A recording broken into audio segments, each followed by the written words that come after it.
ইয়ামিন ঘুরতে যাবা? দূর জানি না। আম্মু, এই আম্মু, আম্মু কি হয়েছে? তুমি কখন আইছো আর কি করতেছো এখানে? কিছু না। কেন ভেটকায় কথা কইতেছো কি লিগা? জানো আমার সব সাইকেল ব্যাগ লাগাইছে। এই ভিডিওর লাইক টার্গেট মাত্র 1000 লাইক পূরণ হলে তাহলে এই ভিডিওর নেক্সট পার্ট আপলোড করা হবে। কই রে শুনছ? ইয়ামিনের আব্বু এই যে সব চোরে চুরি করে নিয়ে গেছে, এখন মার্কেট করে দাও, না হলে তোমার খবর আছে।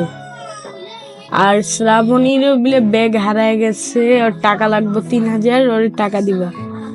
আচ্ছা আচ্ছা ঠিক আছে, নাও তোমরা কি নিবা, তোমরা সব নাও, পৃথিবীটাও লয়ে এলো। ভিডিওটির লাইক টার্গেট মাত্র 1000, আর সাবস্ক্রাইব করে দিবেন, লাইক করে দিবেন আরো নিত্য নতুন ভিডিও পেতে।